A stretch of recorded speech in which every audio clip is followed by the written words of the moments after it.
Raden Wijaya yang merupakan keturunan dari Kertanegara. Dia dihadiahi tanah di hutan Paduk oleh Jayakarwan. Selain pada prajuritnya, ia sedang mencari lahan yang cocok untuk membangun sebuah kerajaan. Namun, di tengah perjalanannya, Raden Wijaya berkehendak untuk beristirahat. Patihku, hari ini matahari bersinar cukup terik. Mari kita beristirahat sejenak di tempat ini. Baik, Baginda. Prajurit sekalian, perjalanan kita berhenti sejenak. Mari kita beristirahat bersama. Baik, Yang Mulia. Semua prajurit pun beristirahat. Sambil beristirahat, beberapa prajurit membakar hutan dan ada juga yang mencari makanan berupa buah-buahan hutan untuk Raden Wijaya dan untuk yang lainnya. Baginda, ini ada sedikit buah macam untuk Baginda makan. Oh, terima kasih Patihku. Memang aku sedikit lapar. Tiba-tiba di pikiranku terlintas jiwa kerajaan yang akan kita dirikan bernama Majapahit. Nama itu aku berikan karena di sini terdapat pohon majap yang terasa pahit.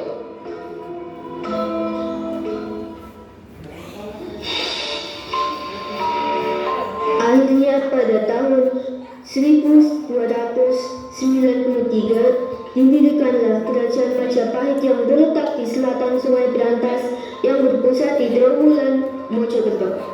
Setelah kerajaan Majapahit berjalan, Raden Wijaya memiliki patih yang bernama Ranggalawe dan Lembusora. Diceritakan Raden Wijaya bersama patihnya sedang berada di ruang kerajaan. Wahai patih-patihku, berjanjilah kalian akan setia padaku dan rakyat Majapahit. Apakah kalian mengerti? Siap, mengerti.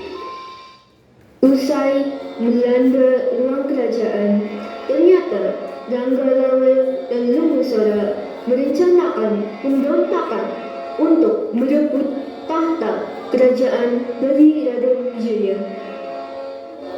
Temanku, aku tidak puas dengan kedudukan yang diberikan Raden Wijaya kepadaku.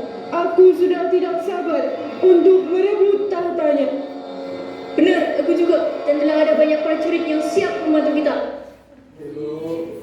Akhirnya pemberontakan pun terjadi dan mengakibatkan Raden Wijaya meninggal. Dan untuk menghormati Raden Wijaya dibuatlah patung dalam bentuk Dewa Wisnu Mahadewa.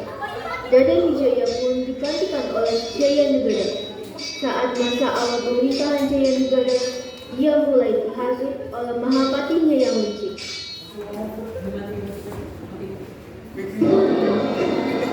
Baginda, Baginda. Ada apa Mahapati? Kenapa kau terlihat cemas? Sepertinya keadaan di kerajaan semakin gawat, Baginda. Banyak pejabat yang ingin mengkhianatimu. Mereka harus segera dihukum. Apa kalau begitu kau harus segera bertindak cepat, beritahu mereka semua Mahapati. Baik, Baginda. Seiring dengan berjalannya waktu, akhirnya Jayanegara sadar akan kesalahan yang mempercayai sang Mahapati begitu saja. Akhirnya Jayanegara memutuskan untuk menghukum mati Mahapati tersebut. Rasa kau licik Mahapati, kau menghasutku demi mendapatkan tahta kerajaan. Maafkan hamba, Baginda Raja. Setelah Mahapati tersebut dihukum mati, kondisi kerajaan mulai normal. Namun, tidak disangka Jayanegara bermain intrik dengan istri seorang tabib yang bernama Tabib Tancar. Tanpa sepengetahuan Jayanegara, Tabib Tancar ternyata telah mengetahui hal tersebut. Hingga pada akhirnya, pada malam saat semua telah terlelap, Tabib Tancar memasuki kamar Jayanegara. Hai Kanca, ada apa gerangan malam-malam kau ada di kamarku? Tak usah berpura-pura. Aku telah mengetahui keburukanmu. Kau telah berselingkuh dengan istriku. Aku sudah tidak tahan lagi semua ini, Jayanegara. Hai itu maafkan kau Kanca, aku telah membohongimu. Aku tidak bisa memaafkanmu, Jayanegara. Kini telah tiba saatnya aku membunuhmu. Bersiaplah untuk mati, Jayanegara. Setelah peristiwa pembunuhan itu terjadi, Jayanegara digantikan oleh sepupunya Wibuwana Tunggadewi, Jayawardhani. Di dalam masa pemerintahannya, banyak terjadi pemberontakan. Salah satunya adalah pemberontakan di Sadeng dan Putih tahun 1331 yang tercantum dalam kitab Negara Kertagama, dan pemberontakan ini berhasil ditumpas oleh Gajah Mada. Atas kecerdasannya, Gajah Mada akhirnya ia akan menjadi Patih Mangkubumi. Gajah Mada, kau telah berhasil membantuku dalam pemberontakan di Sedang dan di Kuti.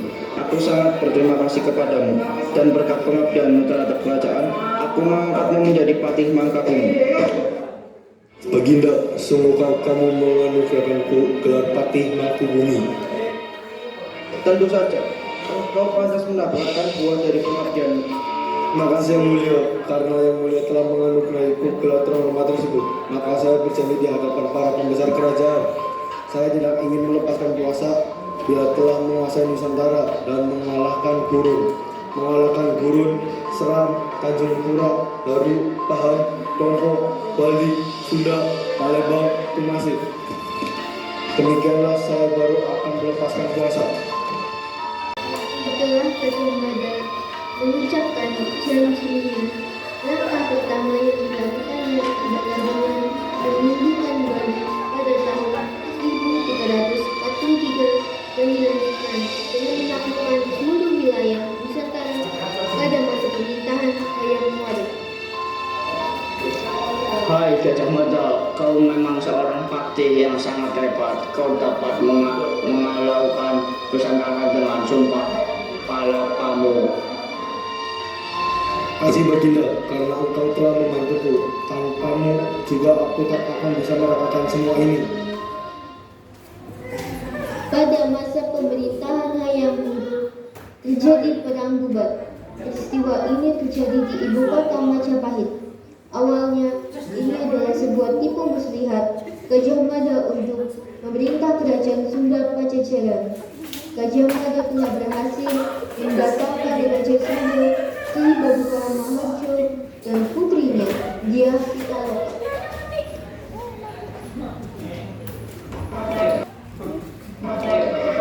Mahapatiku, kukira usiaku kini sudah cukup dewasa melihat putri dan Sri Paduka Maharaja. Aku ingin meminangnya. Ini akan mempererat hubungan kerajaan kita dengan kerajaan Sunda Pajajaran. Dan Baginda, hamba akan menjodohkan Baginda dengan Dyah Pitaloka. Namun perjodohan ini kita gunakan agar kerajaan Sunda Pajajaran mau mengakui kepemilikan kita. Bagaimana?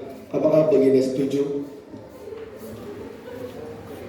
Baiklah Mahapatiku, ku rasa itu ide yang bagus. Ku serahkan semua urusannya padamu.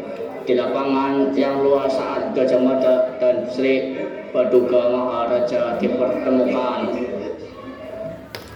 Hai Sri Baginda, Rajaku Hayam Wuruk ingin meminta, jika kau tidak masuk prajuritmu gugur dan terjadi peperangan, lebih baik kau terima penawaran ini. Apa kau mengerti? Tidak, aku akan setia pada kerajaan. Aku tidak akan mau menikah dengan rajamu. Jika itu maumu, akan terjadi peperangan besar di tempat ini. Kau salah bila tak mau menerima penawaranku. Menikahlah dengan rajaku.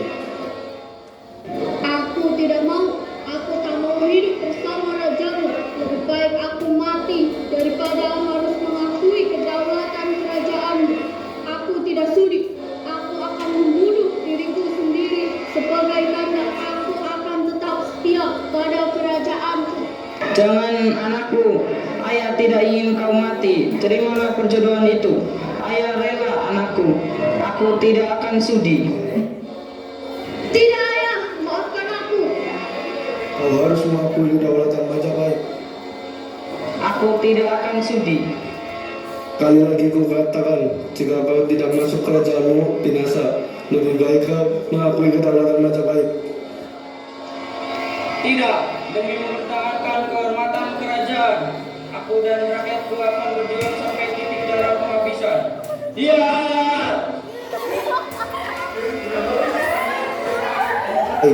Itu keputusanmu. Siap.